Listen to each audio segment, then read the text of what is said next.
জনসংখ্যা বিবেচনায় প্রায় ৮% প্রবাসী ভোটারদের বাদ দিয়ে অন্তর্ভুক্তিমূলক নির্বাচন সম্ভব নয় বলে মনে করেন নির্বাচন commissioner brigadier general Abul Fazal Mohammad Sanaullah.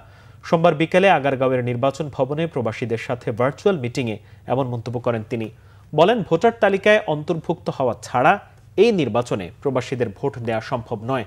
প্রবাসী ভোটারদের নির্বাচনের ২০ দিন আগে পোস্টাল ব্যালটে ভোট দিতে হবে বলেও জানান এই নির্বাচন কমিশনার। এ সময় উপস্থিত ছিলেন কমিশনের সিনিয়র সচিব আক্তার আহমেদ। এছাড়াও ওশেনিয়া এবং এশিয়া অঞ্চলে অবস্থিত বাংলাদেশ হাই কমিশন দূতাবাস, কনসুলেট জেনারেল, মিশন অফিসগুলোর কর্মকর্তারা অনলাইনে ভার্চুয়ালি যুক্ত ছিলেন।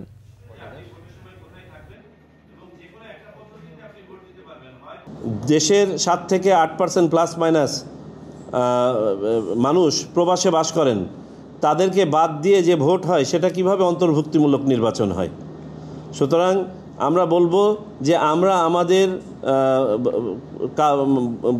বলতে পারেন যে অত্যুক্তি, যেটা আমাদের ডেফিসিয়েন্সি ছিল, সেটা কাটিয়ে ওঠার চেষ্টা করেছি। আপনাদের এটা অধিকার, রাইট, আপনাদের ভোট দেওয়া।